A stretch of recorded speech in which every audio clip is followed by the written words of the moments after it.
Le Paris Saint-Germain n'aura sans doute pas le même entraîneur la saison prochaine, puisque Christophe Galtier est sur la sellette. Christophe Galtier était sur la sellette même avant même l'affaire qui secoue actuellement le football français, Nice et indirectement le Paris Saint-Germain. Et même s'il dit qu'il prépare la saison prochaine, on a du mal à imaginer qu'il soit encore sur le banc. La seule solution finalement pour qu'il soit sur le banc l'année prochaine, Martin, ce serait que le PSG ne lui trouve pas de successeur digne de ce nom. Mais en l'espèce, apparemment, le PSG a déjà commencé à chercher et à cibler des noms. Ce sont nos confrères de l'équipe qui l'annoncent ce jour.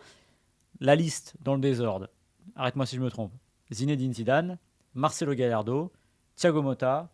Évidemment, il m'en manque un. José Mourinho. José Mourinho. C'est un acte manqué.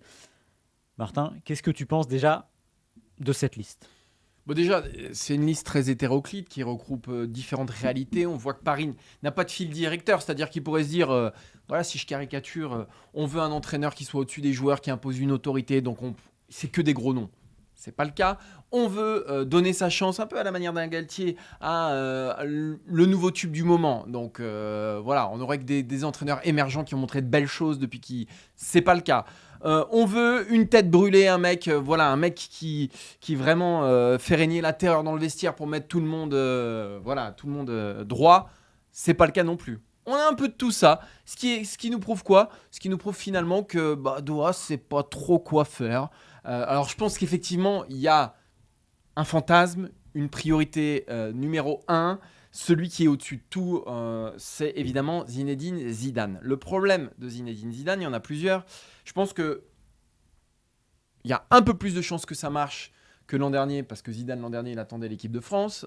Il ne l'a pas eu. Donc là, en plus, l'équipe de France et Didier Deschamps sont partis sur un cycle un peu plus long. Donc Zinedine Zidane, à un moment, il va devoir reprendre un club. Le problème de Zidane, mais c'est comme, en fait, ces entraîneurs, quand on touche à la crème de la crème des entraîneurs, c'est-à-dire, en gros, Zidane, Klopp, Guardiola, voilà, si je devais prendre vraiment les références des références.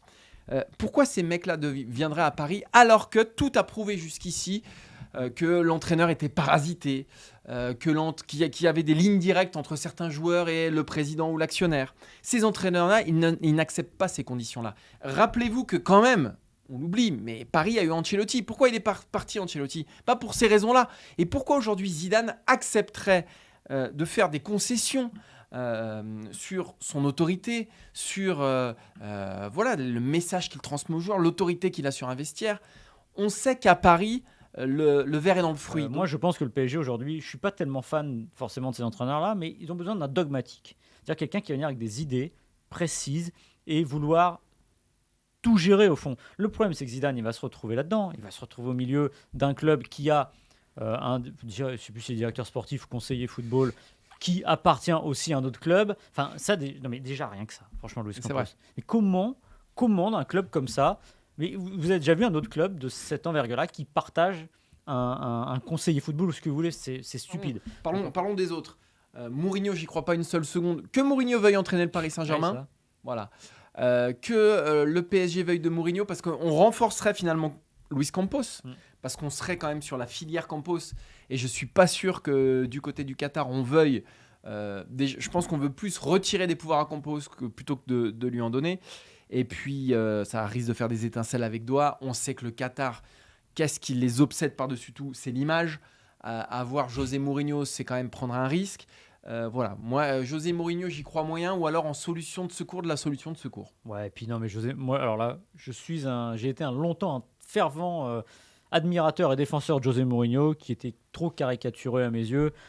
Et force est de constater que Mourinho, ce serait un peu le clou du spectacle qui vient de PSG. C'est-à-dire que là, si on se dit, allez, ça y est, là, c'était la dernière pierre qu'on attendait pour que ça pète dans tous les sens. C'est autant appeler Van Gaal aussi hein. C'est des types qui ont fait leur temps. Autant lui, je pense qu'il a tendance à confondre un peu l'autorité et l'autoritarisme. Et là, il pourrait buter les joueurs et c'est pas non plus une solution.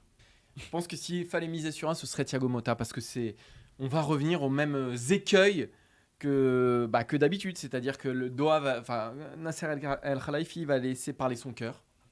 Et son cœur lui dit quoi ? Son cœur lui dit Thiago Motta. On sait que c'est le chouchou du président du PSG quand même depuis un certain temps, qu'il rêve de le faire venir au Paris Saint-Germain. Ça pourrait marcher, hein, pourquoi pas.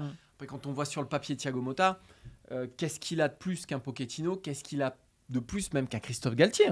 en tant qu'entraîneur. Il entraîne Bologne aujourd'hui, qui est 7e, 8e ou 9e de Serie A, je ne sais plus. Ok, il a une bonne cote en Serie A, mais s'il viendrait là, c'est parce qu'il a été un ancien joueur du PSG, un ancien capitaine du PSG, un ancien milieu influent du PSG. Est-ce que ça fait de lui un super entraîneur pour les guider jusqu'à la victoire finale en Ligue des Champions? J'ai un doute. C'est peut-être le grand entraîneur à venir, possible. Honnêtement, c'est là, bien malin celui qui peut vous le dire. Non, parce que à l'échelon où il est, ce n'est pas évidemment la même chose qu'aller entraîner le Paris Saint-Germain. Alors, il a un avantage. Il connaît bien la maison, il sait comment ça marche, mais depuis qu'il est parti, évidemment, ça a quand même beaucoup changé. Et encore une fois, c'est une autre dimension.